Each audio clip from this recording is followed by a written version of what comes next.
Okay, I think we're ready to start. Not that many of us in the room today, so if you want to ask any questions as we go along, just stick your hand up or raise your voice and we'll try and sort of make it a bit more interactive than just me talking to you for the next 45 minutes. I'm Jon Payne. I work for a company called InterSystems. Reason why I'm here today, you're today, talk a little bit about some of the experiences that some of our larger customers and partners are having in terms of addressing problems with regards to interoperability and making interoperability more intelligent, leveraging that intelligence, and what they've needed to put in place to make that practical and appropriate. So if any of you sort of actually read the blurb that went with this session, it's all about what we need to get that interoperability in place, but also how we handle the data that supports the activities of that organization, of those partners, what we're doing, what we need to do with that data to get it into a form that's useful to then be able to manage and solve the interoperability problems that they really have. Okay, so let's look at where we are today in terms of building out solutions. Well, if you're building an application today, it's a bit like, in a supermarket. I'll have one of those and one of those and one of those, and I'll have these services, and I'll compose some application out of many moving parts. And that's great because it allows you to reuse components and theoretically build some sort of composite quickly. However, there's some issues with that. You need different skills in each of those different components to understand how to get them to work. And as you add the different components to different building blocks, different services, the complexity of the eventual solution increases. And what we're seeing is that a number of the organizations, certainly that I'm talking to, are increasingly concerned about the issues associated with building and managing that complexity on an ongoing basis. If we go back, this is a study that was done by, I think it was IDC, a couple of years ago. And they found that the focus for a lot of the big companies, the big organizations that they were talking to, was very much shifting away from just being able to have the ability to cater for solving a business problem, but to accelerate the rate at which they're doing so. Speed is and has been an increasing concern of many organizations. But alongside that speed is a desire to simplify people's infrastructure, to end up with a simpler estate that can be managed with a lower overall cost of ownership, but also reduced risk, and reduced time to addressing problems. I mean, if you have 15 different components or 15 different services that are interacting and something breaks, how do you identify what's broken? How do you solve that problem of quickly identifying and fixing problems? So this idea of speed and simplicity, I think, is something that broadly is being seen as being broadly more important than it was certainly 5 years ago. And yet we live in a world where increasingly we're seeing a larger and growing ecosystem still of components. We need to solve another problem. All right, let's start another open source project for this particular purpose. Or let's pick out a cloud-native service that manipulates data in a particular format, but then we have to string it into a pipeline that moves data around 15 different times for 15 different purposes. So that's not a situation long-term that I think is tenable. And it has massive impacts on cost of ownership. So let's look at integrations. Let's take this back to square one, very simple use case, and let's look at the implications of how we handle those and how we might build out intelligence and catering for a different way of looking at solving this problem. So start off with an application, and that application has to talk to an ecosystem of existing, legacy systems, HR, ERP, might have streaming data coming in from a bunch of IoT-type sensors, might be talking to regulators, might be talking to third-party CRM or partners. There's a network of things, entities out there that we might have to interoperate with. So, traditional approach, we've got an application, we have a REST service on our application, and we want to build some sort of adapter to talk to our ERP system.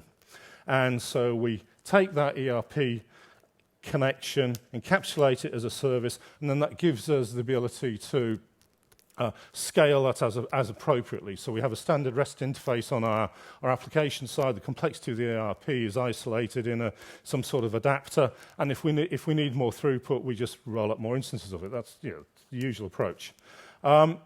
But then we start to get into added complexity, because our application doesn't need to just talk to the ERP system, but it needs to talk to a CRM system. It might go and try and invoke an AI system with a service from a partner or a cloud-based service if we're feeling a bit adventurous. Actually, incidentally, that raises a question in my mind. I was at a Gartner conference late last year, and there was a keynote on the last day from one of the Gartner analysts, about 5,000 people there, CTOs, CIOs, that sort of level. And he asked a simple question at the start of the conference. He said, how many people are using the native cloud-based AI services today? Please put your hand up. Room of 5,000 people, nobody put their hand up. So I'm interested in level of adoption. Who's using AI services in their applications today? Anybody here? Nobody. It's interesting. Taking advantage of AI today still really, in terms of the people that I've been talking to, is largely a case of shipping some data in flat files to a data scientist who sits in the corner with a laptop, builds a model, comes to some conclusion, and that gets manually fed back into some sort of decision loop in some way. That's a lot of cases still where AI and data science is located. But I've got some examples where people are doing a little bit more coming up. So we have this complexity. Okay, so we want to take this orchestration complexity away from the application. We put in some sort of orchestration layer, handling the external interfaces, and then that becomes increasingly complex because we, on our application side, actually we're our application rather than serving out being based around some large-scale services, which was the traditional SOA of just a few years ago, is actually microservice-based, and we're needing to orchestrate those microservices internally within our application as well. So we've got horizontal and vertical orchestration going on. I mean, that's still sort of, nothing unusual about that, but that's sort of the world that we live in at the moment. And you can take this paradigm and you put it into any sort of, lots of different technical solutions for addressing that sort of problem. And if we take it a stage further, I mean, this is a very simplified schematic of a solution that one of our partners has in place in the US. They're handling or processing insurance claims for the healthcare system. And basically what they're doing is when you go and get some drugs from a pharmacy and you want to claim for that payment that you made, you scan the receipt, email it, or send it off to the insurer. The insurer has a process where they're doing character recognition on that JPEG, that image, pulling the text out of it, understanding context, understanding the meaning of some of the entities in that, sort of the pharmacy name, the names of the drugs, that sort of thing. So looking at whether that's complete, looking at whether there's any sort of fraud or whether this represents some sort of anomalous behavior, in which case they might want to refer it to a person for review. And that's generally where that sort of process at the moment is, or in a lot of cases, is where people do apply machine learning models. Fraud detection, I mean, it's widespread now in financial services in terms of fraud and anti-money laundering. And then assuming it passes all those checks, then basically the insurance company just pays it automatically and sends a response back saying, yep, thanks, we've paid your, we've reimbursed you for your drugs. So that's a very sort of simplified schematic of the sort of problem I've just outlined before. And in terms of how that might look, well, we've got a process, we've got services, we've got a description of that process, and then when we actually run that process, we've got, we see some interactions going through. We've got to see data flowing between the endpoints. We can drill into those, can look at the content, and manage that. If we need to, we can go back and understand problems or issues that might have occurred, or if we're in a regulated environment such as financial services, such as insurance payment, we keep this sort of data for a few years so that the regulator can come along and say, were you behaving correctly? So that's all well and good, nothing particularly revolutionary about that. So what happens when we want to really put some more intelligence into this process? Well, if we go back to the original neural network, which is the one that sits inside everybody's heads, then we can see that there are various services that the brain provides. There's the visual processing service, the optical recognition, your eyes. There's the place in your brain where you imagine things, where you create new concepts. There's a part in your brain which tells you to lift your left arm up, the manual processing. There's a part that understands what the goals of your organism are, and there's another part which is sort of the data storage, the retrieval area, and the way in which these parts interact is all orchestrated by the bit called the basal ganglia. So this is the business process operating part of your brain, and if we really want to sort of look at applying the sorts of intelligence to the orchestration of the various components, this is where we're plugging into. So let's start with the first example of one of the customers or partners that I work with. This is an organization called Omprompt, and their tagline is the sentient supply chain. So what these people do is they started probably about, 10, 15 years ago, and the main purpose of their sort of organisation, their solution, was to take the paper out of supply chain logistics, and this was really looking at a large organisation such as Unilever. They have lots and lots of different companies that they work with who supply components, supply product, moving materials around their manufacturing and distribution arms and partners. And they want to, every time historically, every time a truck driver dropped a load off or picked up a load, there might be a bit of paper that was filled in if they were lucky. So someone sent a text message, and where there wasn't paper flying around, there was EDI type messaging. I don't know if anyone's familiar with sort of the old X-type EDI message, X204s and things like that.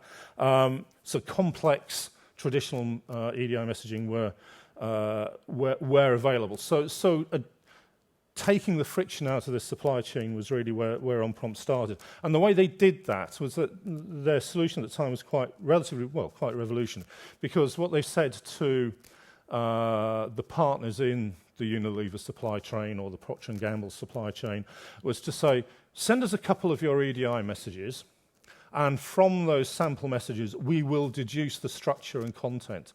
So they built a solution which could look at the content of those messages, deduce their structure, and then plug that structure into the sort of interoperability framework that we just talked about, being able to pass the messages through some sort of process and in a way that which enabled them to take advantage of the content through understanding.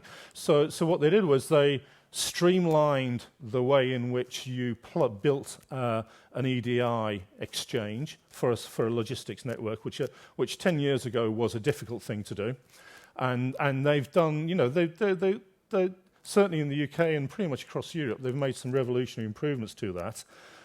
But also what they're doing now is they've taken that stage further, because they said, okay, now we've taken all the paper out, and now that we've got all the information flowing smoothly, quickly, efficiently across the logistics network, let's start to apply some real intelligence into the operation of that network, as events occur, as a lorry is delayed, or as a load appears, or as a requirement comes up from a factory or a retail outlet to say, I need this supply.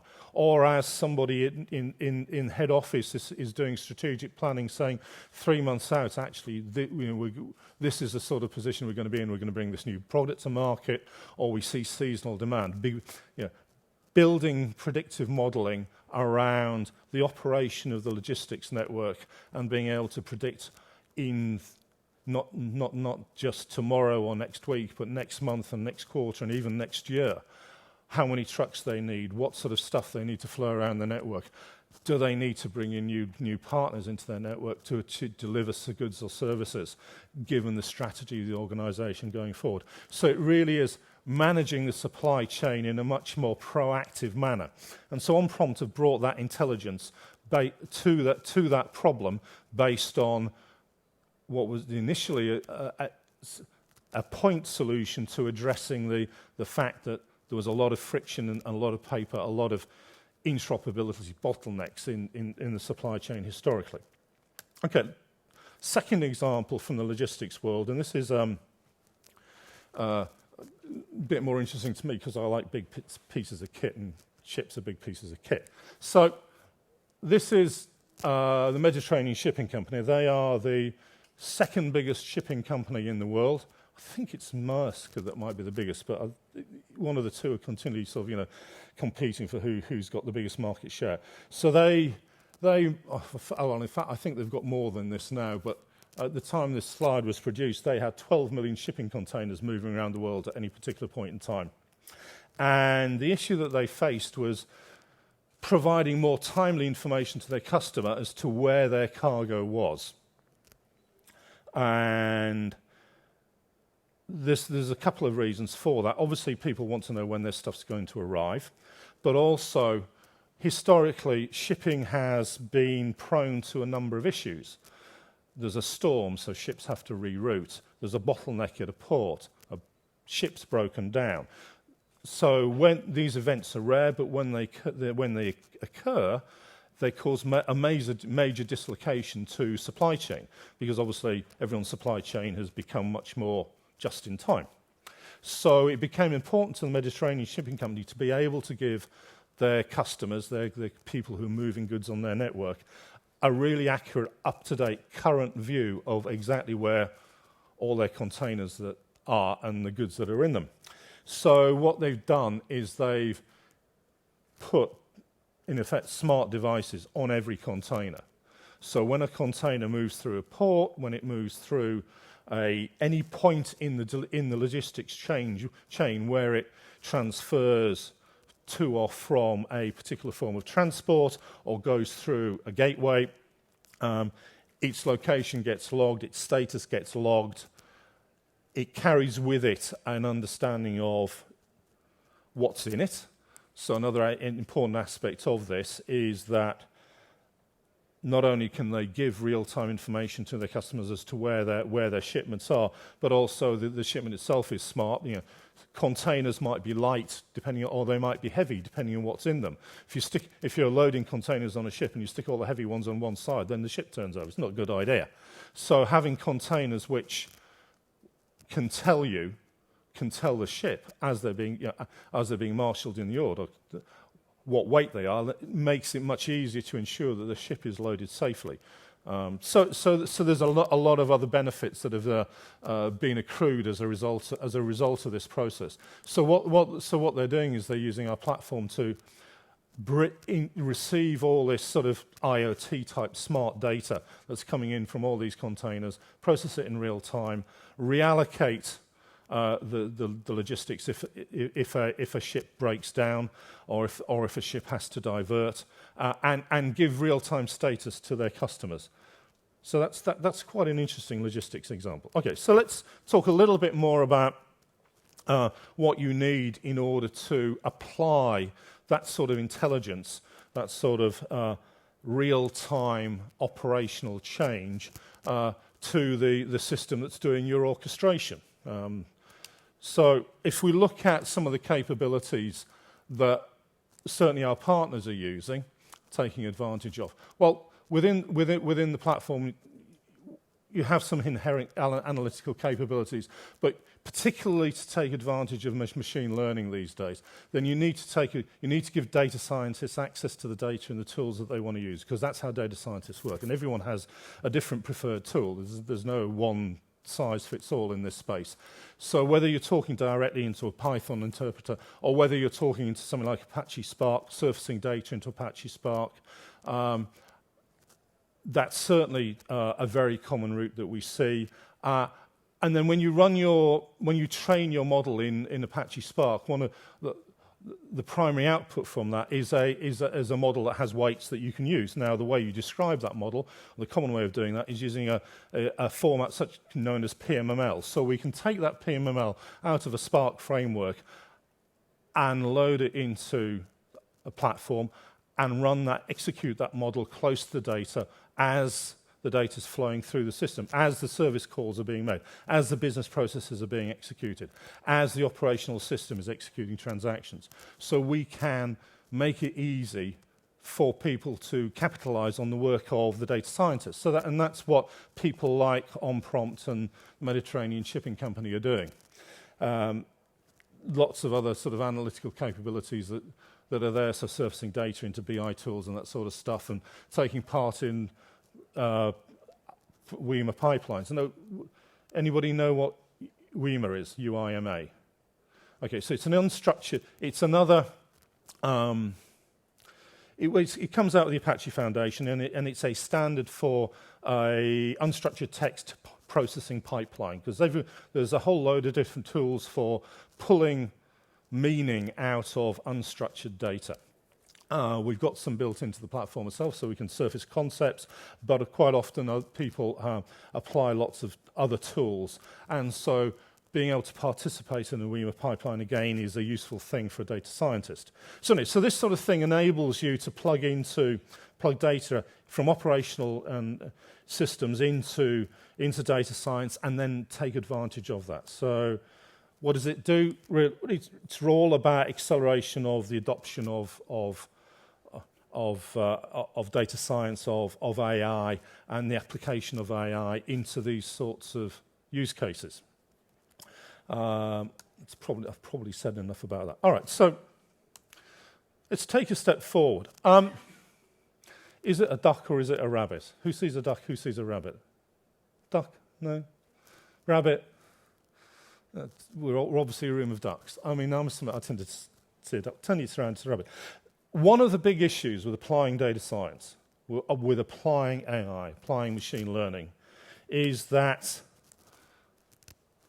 you need to decide whether you've got ducks or rabbits. What I mean by that is you need to present your AI model with a consistent, normalized set of data. It's no good building an AI model and training it on one data set and then trying to apply it to something that looks different. And that's one of the big challenges that people face with applying intelligence into interoperability or indeed any other type of scenario. Being able to adequately ensure that you have a strong, consistent, normalized data set that you're working with. So, well, I mean, we all know that data is complex, data is dirty, data has all the many different forms. So how do we address that? How have we helped people like Omprompt and Mediterranean Shipping Company and some others I'll just come on to address that problem? Okay, well, I'll pick another example to use as a sort of lever to get into this discussion. And this is an organisation called HealthX. HealthX is a health information exchange in the US based around New York State. So a health information exchange fundamentally is an organisation that sits on top of a healthcare system across a wide population, talks to all the various different healthcare applications in that healthcare system, and allows you to pull together a cohesive view of all the data about a patient, about a person, known across all the systems in that healthcare economy.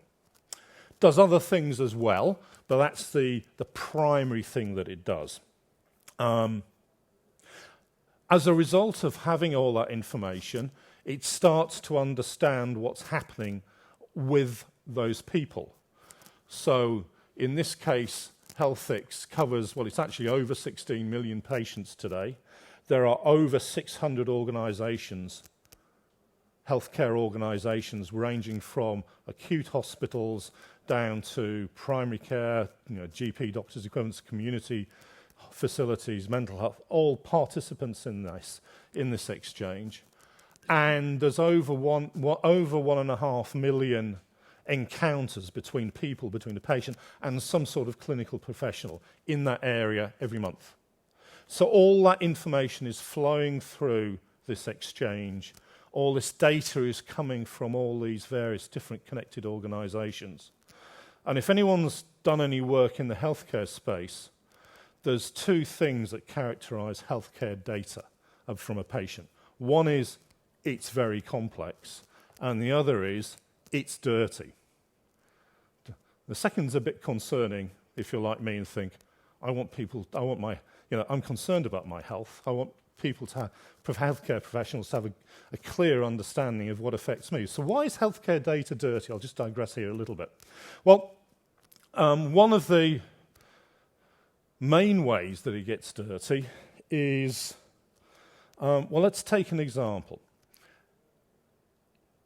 You might have broken an arm at some point, got into hospital, had an X-ray, had your arm fixed, come out with a cast on it, as a result of which that hospital has a medical record of you. 3 years later, you're walking down the street, you have an accident, you're unconscious. An ambulance comes along, whisks you off to A&E. They don't know who you are. There's no identification on you because as part of that accident, someone took your wallet or whatever. So you're unidentified. So they have to create a record when you're admitted. At some point, you recover consciousness. You get treated, you get discharged. You told them your name. The person who created your record puts your name on that record. For whatever reason, they spell the first encounter when you went in for the broken arm. When I went in with a broken arm, they recorded my name as Jon, Jon. When I went in under A&E into it unconscious, they recorded my name as John. And suddenly I've got two separate medical records. And then at some subsequent time, if I go back to that hospital, they might see the JON record, or they might see the JOHN record. This is a very, very common problem with medical records. If you look at migrating a hospital administration system to a new platform, the biggest manual exercise they have is cleaning the data. Anyone says medical data is clean, it's not true. So that's just one problem they have to deal with. But it's actually probably the biggest problem, because you then take that problem as saying, is this Jon, John, the same as John, then and apply that problem to a case where you're getting medical data from 600 different medical institutions. And you have this demographics matching issue. You need to know, in this case, is Mike John? And the traditional way of trying to resolve this is there's these components called EMPIs, electronic master patient indexes, and they have processing in them that use fundamentally what's a linear feature model. So it's a combination of deterministic and probabilistic matching algorithms to try and determine if the demographics for these two patient records actually are the same. Is it just it's a misspelling of John versus John? Are the other address details the same? Are John and John synonyms? Using a whole load of rules and different types of data to try and figure this out. The problem with this approach is that whilst you can particularly tune the matching criteria, you still end up with an area of doubt and uncertainty. You can say that If the matching threshold is outside certain bounds, it's definitely not a match. You can say that if it's within certain bounds, it certainly is a match. But there's an area in the middle where we're not quite sure if it's a match or not. And that's a problem that everybody across the healthcare domain across the world wrestles with. And EMPIs, in terms of this deterministic and probabilistic match, can get so close, but it's still an issue. And if you've got 16 million patient records across here, 1.6 million encounters, there's a lot of times you're having to solve this problem and having to put a work list in front and somebody says, can you decide? So to address this problem, to make it easier, certainly what we're seeing some of our partners do now is apply AI. So using the abilities to incorporate AI into workflows, into processes, into the management of the streams of data coming from disparate sources, to apply AI to this process of deciding whether or not data matches. And the way we do that is to say, okay, well, if we're not sure if it's a match, if the probabilistic and deterministic algorithms that we've got aren't certain, then we have to hand it over to an expert to say, can you decide, please? But what we start to do is to use AI to observe the decisions that person makes. What that means is actually feeding those decisions as training data into a machine learning model, and use that training data to improve the weightings in that machine learning model, so that then subsequently we can put a similar set of data, matching criteria, through an AI model to arrive at the action. And if we do this enough times, what we've found, what our partners have found, is that you can, by observing the actions of experts in making these decisions, you can improve the matching accuracy by a large degree. You can cut down the size of that uncertain work list by at least 75%. I mean, one of the healthcare institutions we've been working with have cut that down by 95%. And this is as a result of applying this sort of virtual circle of starting off by taking advantage of somebody's expertise, observe the decisions that they make, the criteria they made that decision, feed that into a model, use that as training data for a model to improve the model, and then rinse and repeat. And obviously, when we first started this out, working with our partners to do this,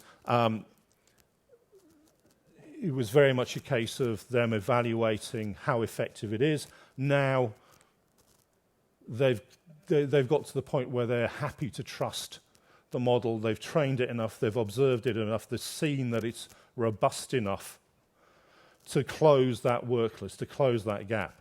Because, why is it a concern? Because if you match patient records incorrectly, then you can make clinical decisions that kill people. So they need to be very certain that this process is actually working well.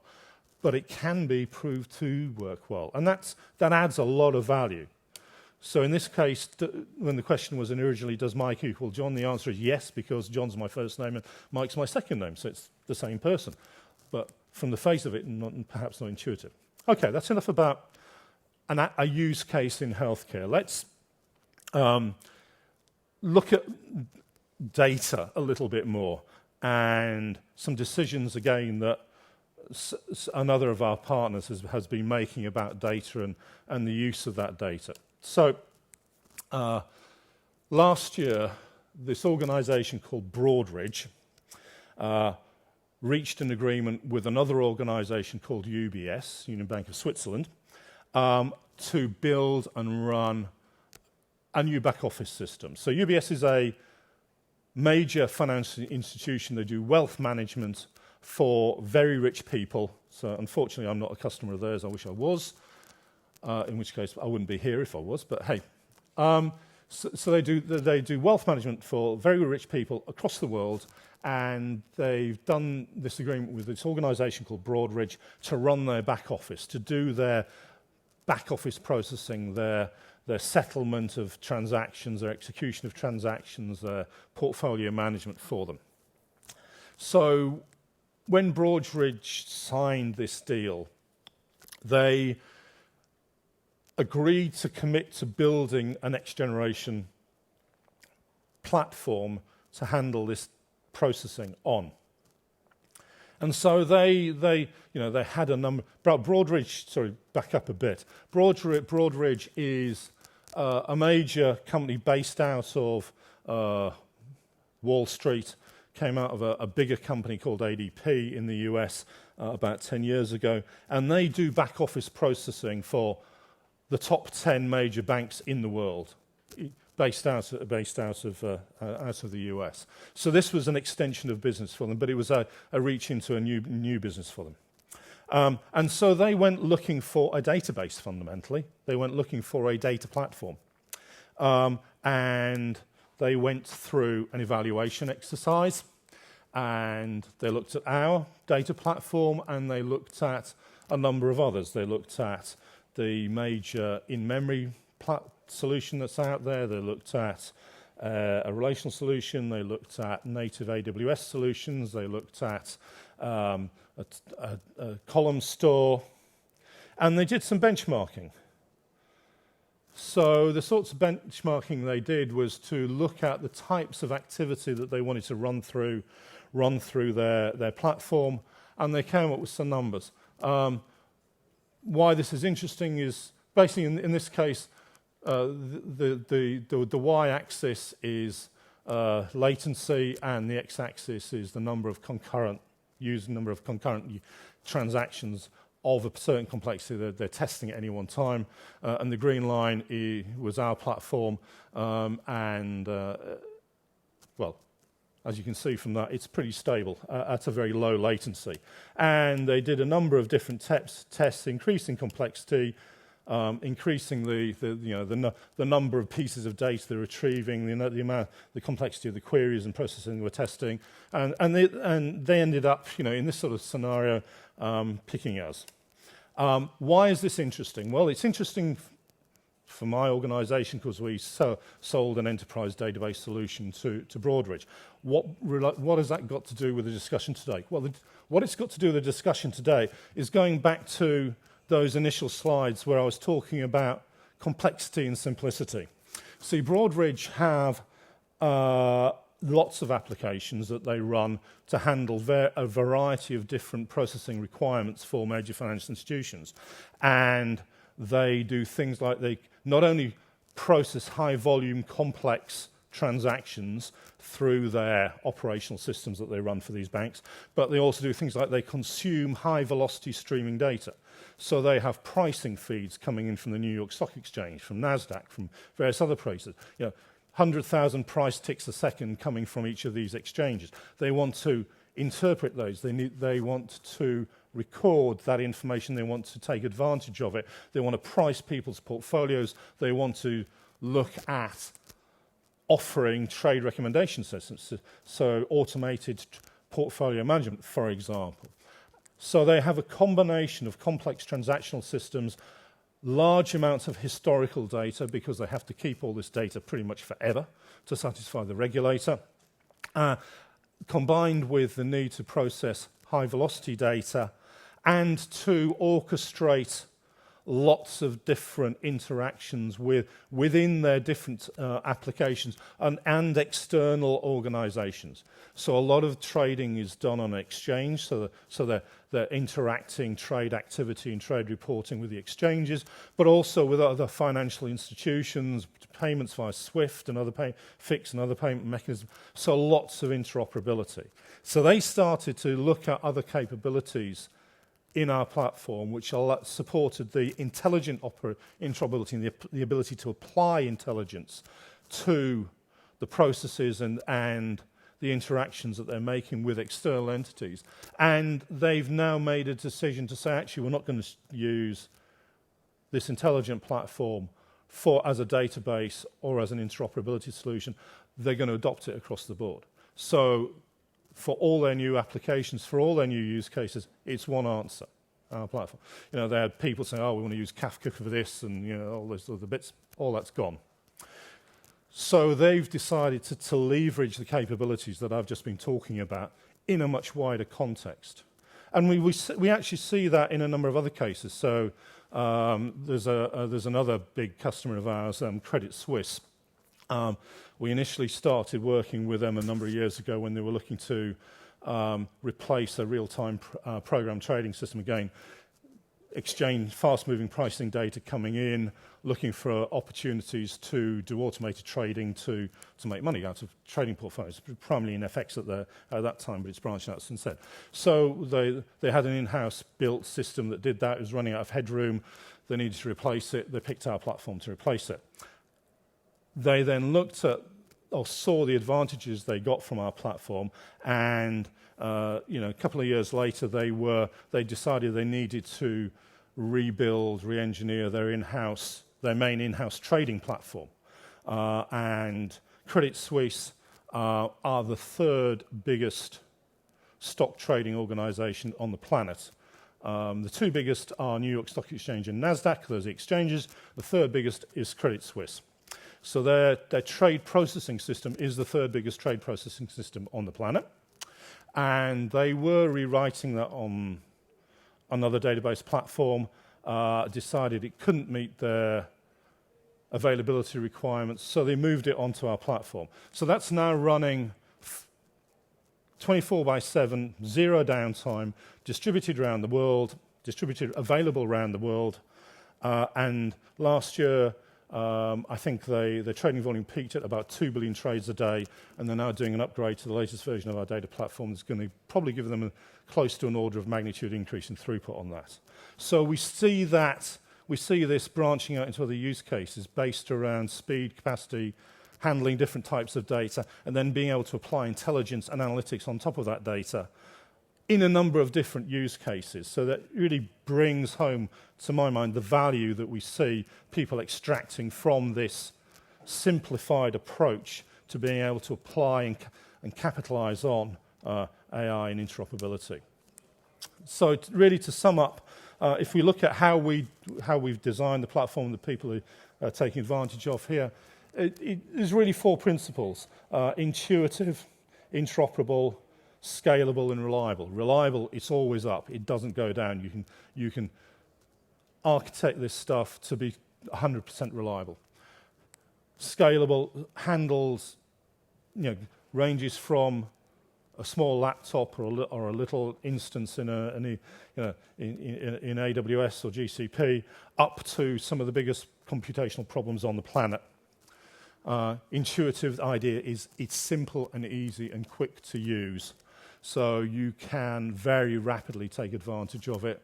And interoperable, we talked about interoperability, the benefits of interoperability, the sorts of interoperability that we do, not just in terms of connecting to systems and people, but also interoperable in terms of the way in which we can then enable organizations to leverage those connections. It's a single unified data platform. It's very simple to get hold of, very simple to use, very simple to leverage. And to sum it up, complexity is the enemy of productivity. It's the enemy of reliability. It really makes life hard when you start to assemble large numbers of components, when you're moving data through complex pipelines in cloud-native architectures. I mean, again, coming back to Broadridge as an example, one of the reasons they picked our platform as opposed to going native into AWS or GCP was they needed to use a whole raft of different data services to meet the equivalent needs. B, they would then be tied into AWS, GCP, or whatever. And TCO was an important measure for them, and they found it much cheaper to run a simpler solution with fewer moving parts, requiring smaller numbers of people with fewer disparate areas of expertise and knowledge. Okay. Sums up the talk from me today. Has anybody got any questions on that? No? All right, well, thanks for turning up. Thanks for listening. And I hope you have a good rest of the day. Thank you.